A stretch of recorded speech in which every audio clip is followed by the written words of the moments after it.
Olá, bem-vindo à 12ª temporada do PQU Podcast, o podcast para psiquiatras em formação.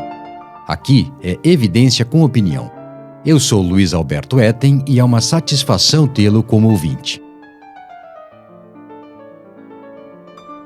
Nos dias 24 e 25 de novembro passado, aconteceu em Campinas o We Can Summit. De acordo com a divulgação, o maior congresso sobre medicina endocannabinoide do mundo, exclusivo para médicos. Nesse evento, foi apresentado o mapa das evidências sobre a efetividade da cannabis medicinal. Ele reúne e compila evidências derivadas de 194 artigos de revisão sobre o potencial terapêutico de canabinoides no tratamento de várias doenças, dentre elas vários transtornos mentais, mais especificamente transtornos de ansiedade, depressão, insônia, autismo, esquizofrenia e outras psicoses e transtorno do estresse pós-traumático. Lógico que nós aqui do PQU Podcast não deixaríamos passar a oportunidade de analisar esse mapa no detalhe e compartilhar com você, cara e caro ouvinte, os resultados dessa análise. Antes de fazer nossas considerações, porém, permita-me lembrar que o PQU Podcast é uma iniciativa independente do Vinícius e minha, que conta com a preciosa colaboração de Maria Clara Faleiros, de Tiago Apolinário e de convidados na produção de conteúdo. A gravação é feita no estúdio Vira Disco, onde o Breno Vettorassi faz a sua mágica na captação e edição final. A publicação, divulgação e manutenção do site de nossos canais de mídia fica por conta da equipe da Predicado Comunicação.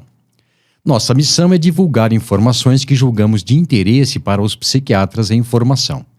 Se gosta desse nosso projeto, fale dele e compartilhe os links com amigos e colegas. Contamos com sua divulgação para aumentar nosso alcance. Obrigado. Muito bom. O mapa de evidências sobre a efetividade da cannabis medicinal faz parte do projeto Mapas de Evidências, a sistematização gráfica da evidência que contribui para a tradução do conhecimento em saúde, disponível no site da Biblioteca Virtual em Saúde. Nele, cujo endereço consta na aba de referências desse episódio em pqpodcast.com.br, existem mais mapas de evidências de práticas integrativas e complementares de saúde. Admito que fiquei interessado pelo mapa. Em primeiro lugar, porque listava referências atualizadas sobre o tema. Um representante farmacêutico nos disse para o Vinícius e para mim que já existiam mais de 1.000 estudos sobre o uso de canabinoides para o tratamento de transtornos mentais. É lógico que percebi que era um exagero, mas a verdade é que não sabia quantos eram. Agora sei, em torno de 100. Logo de cara, como era essa uma curiosidade minha, eu fui examinar a lista de artigos compilados. Chamou-me a atenção o modo como eram apresentados, só o título, nem autores, nem o periódico e nem o ano de publicação. A descrição das estratégias de busca e dos objetivos geral e específico é bem feita. A apresentação dos resultados, contudo, deixa a desejar. Contém várias figuras com informações, a meu ver, pouco relevantes. Por exemplo, uma tabela ocupando a página inteira com os países em que os ensaios clínicos foram realizados, sendo que em mais da metade deles essa informação não consta. Em 188 dos 335 estudos que as revisões contemplaram, não se diz onde o ensaio clínico foi realizado. Algo que é perturbador. Como não se diz onde foi feito o estudo no artigo em que o descreve? Outro exemplo, a figura 2, em que há um mapa mundi com destaque para os países onde ficam as sedes das revistas que publicaram as revisões compiladas. Não que essa informação não seja interessante, mas uma figura só para isso, de página inteira. O que os autores do mapa denominaram de desfecho engloba desfechos, melhora, piora ou inalterado, mas também simplesmente o nome de doenças, transtornos e sintomas. Redução do peso corporal, mortalidade, alívio da dor e qualidade de vida são desfechos, mas glaucoma, autismo, transtorno de estresse pós-traumático, esclerose múltipla, fibromialgia, esquizofrenia, anorexia, demência e assim por diante não são desfechos. Seria mais correto dizer que foram em pacientes com esses problemas que se estudou a intervenção. Também fiquei impressionado com a multiplicação de números. Se eu entendi bem, as 194 revisões listadas contemplavam 335 ensaios clínicos, dos quais 112 são controlados e randomizados. Isso já causa uma estranheza. Existem mais revisões sobre o tema do que ensaios controlados. Nesses 335 ensaios clínicos foram estudados 489 destes chamados desfechos. E aí, cara e caro ouvinte, para cada um dos 489 desfechos, entre aspas, temos os denominados efeitos. Efeito positivo, 165. Potencial positivo, 113. Inconclusivo, 99. Sem efeito, 85. Potencial negativo, 18. E negativo, 9. Vamos combinar que é uma categorização um tanto quanto peculiar, não é? Quando se fala de qualidade de evidências, temos que, pelo sistema GRADE, elas podem ser de alta, moderada, baixa e muito baixa qualidade, caso em que qualquer estimativa de efeito deve ser considerada incerta. Nada se fala sobre qualidade de evidências no mapa. E se os considerados efeitos positivos forem provenientes de evidências ruins? E, sinto dizer, muitos são. Pois bem, dos 194 artigos listados, 47 se referiam de algum modo à prática psiquiátrica.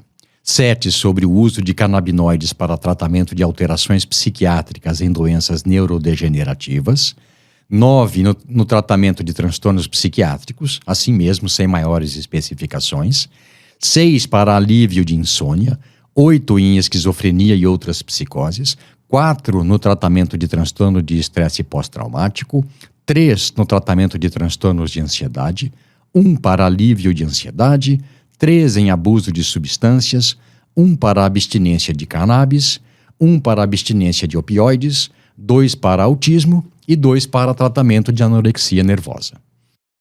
Eu fui atrás de cada um deles. Encontrei a referência completa de 43. 4 não constavam nos bancos de dados que eu consultei. Os de número 97, 152, 183 e 185 da lista completa de revisões incluídas no mapa de evidências da cannabis medicinal.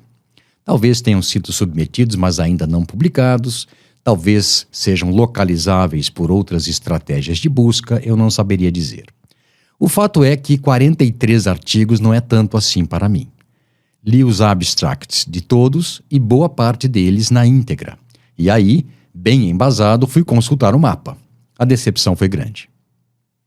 O Vinícius sugeriu que eu fizesse uma leitura crítica dele, utilizando o nosso método, descrito no episódio 62 do PQU Podcast. Mas considerei que não seria apropriado. Por que não? Porque fazemos aqui, por esse método, leituras críticas de artigos científicos. E o mapa é mais uma peça de divulgação. Os comentários que farei daqui em diante se restringem às revisões sobre os efeitos de canabinoides na prática psiquiátrica. O que li nesses artigos não bate bem com o que o mapa indica com presumida exatidão. Meu resumo, sem saber a qualidade das evidências, apenas descrevendo a conclusão dos autores dos artigos de revisão, é o seguinte.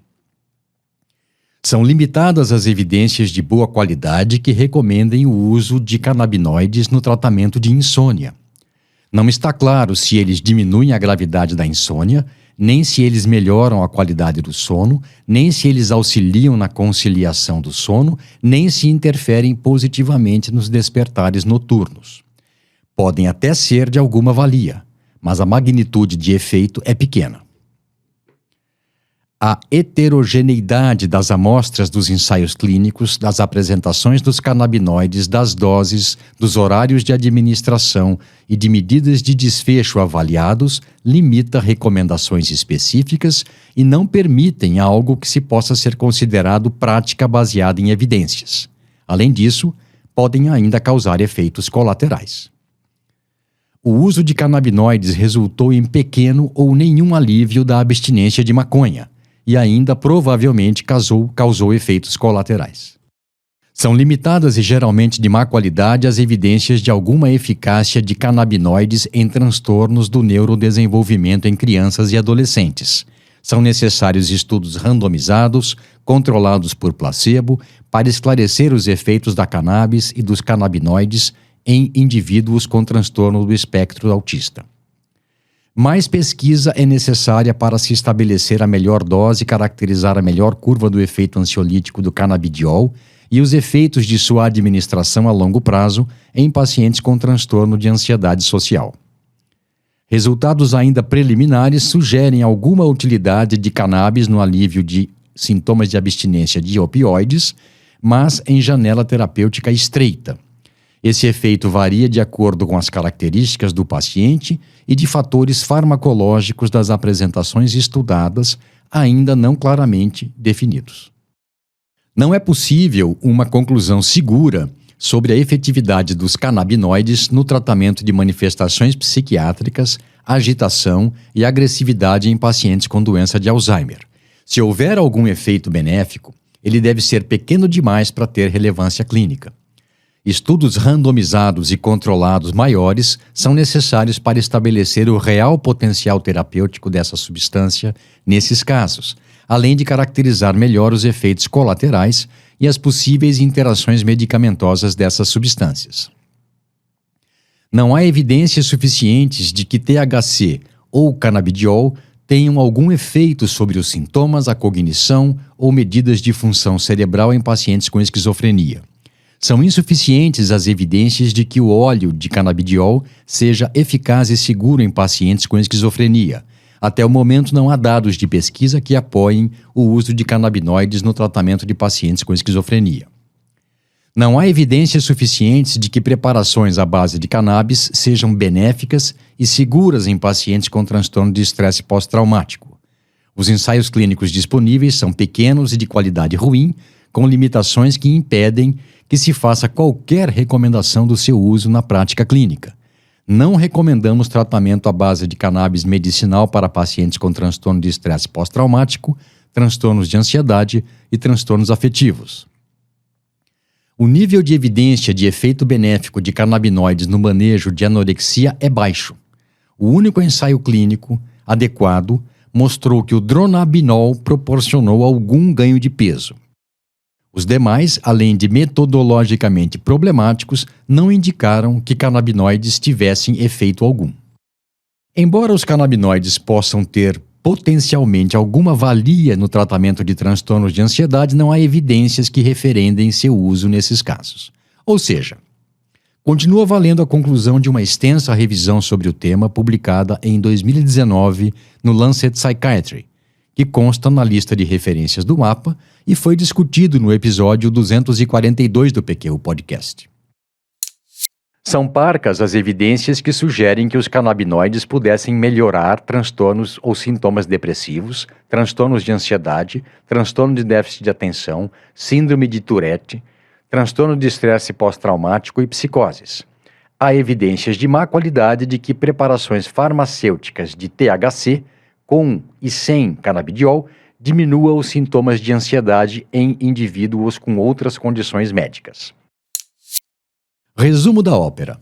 Não há evidências de qualidade que permitam que se faça qualquer coisa parecida com uma prática baseada em evidências quando se fala de canabinoides em transtornos psiquiátricos. Repito, se ainda não ficou claro.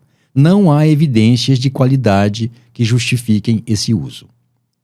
É isso que os autores das revisões citadas concluem. Menos ainda haveria evidências de que essa abordagem devesse ser feita em casos difíceis e refratários, como foi sugerido em algumas apresentações do referido evento. Achados preliminares, mesmo que promissores, não são evidências de qualidade, de modo que não é adequado categorizá-los como efeitos positivos ou potencialmente positivos. Para que depois não se diga que não foi bem isso o que o MAPA conclui, reproduzo aqui o texto que descreve o resultado da compilação das revisões da literatura incluídas no MAPA, restringindo-o ao que diz respeito à prática psiquiátrica. Analisando-se apenas as revisões de alto nível de qualidade, foi possível identificar revisões que indicaram efeitos positivos para insônia, qualidade de sono, transtorno de ansiedade e transtornos cognitivos. Além dessas, revisões sistemáticas de alto nível de qualidade apresentaram efeitos potenciais positivos para sintomas de abstinência de drogas, anorexia, qualidade do sono. Uma quantidade menor de revisões de alto nível de qualidade apresentaram efeitos inconclusivos para desenvolvimento neuropsicomotor, transtornos psicóticos e qualidade do sono. Uma quantidade menor de revisões de alto nível de qualidade não apresentaram efeitos para depressão, transtorno de estresse pós-traumático, transtorno psicótico, transtorno de déficit de atenção e hiperatividade e também para transtorno de ansiedade, insônia e qualidade do sono. Todas as revisões que eu li terminam com a recomendação de que mais estudos bem feitos são necessários antes de se recomendar a utilização desses compostos na prática psiquiátrica. Por quê? Ora, justamente porque o que temos é insuficiente, mas foi aqui apresentado como uma colcha de retalhos de qualidade variável, alguns de procedência duvidosa e até mal cheirosos, travestida de base científica sólida. A quem interessa? Eu tenho minhas ideias, mas acho mais fácil responder a outra pergunta. A quem não interessa? Aos pacientes. Esses e seus familiares perderão tempo, energia e dinheiro com tratamentos cuja eficácia ainda não está bem estabelecida antes de compreenderem isso e aí partirem em busca do que há de melhor para o caso deles. E aproveito para deixar aqui, suspenso no ar, mais uma pergunta. Por que será que, ao invés de divulgar dados ruins, não se fazem ensaios clínicos decentes que forneçam informações confiáveis sobre as questões ainda em aberto? Fica um alerta. Cuidado, psiquiatra em formação. Estão lhe oferecendo um mapa do tesouro, mas ele tem lacunas e indicações mal sinalizadas, sendo, por isso, enganoso. Aliás, nem se sabe se existe o tal tesouro que ele indica. E que fique claro, o objetivo deste episódio não é inibir que qualquer pessoa ou instituição desenvolva e divulgue um mapa, uma revisão, uma peça publicitária ou um estudo científico, mas sim alertar você, colega em formação, para que leia esse material de maneira crítica, sempre levando em conta o que temos de estabelecido quanto à qualidade das evidências. Um abraço e até a próxima. Você ouviu mais um episódio do PQU Podcast. Acesse nosso site pqpodcast.com.br, onde encontrará todos os episódios já publicados, com as respectivas referências, organizados por data, autor e sessão. Também estamos no Instagram e no YouTube. Agradecemos sua atenção.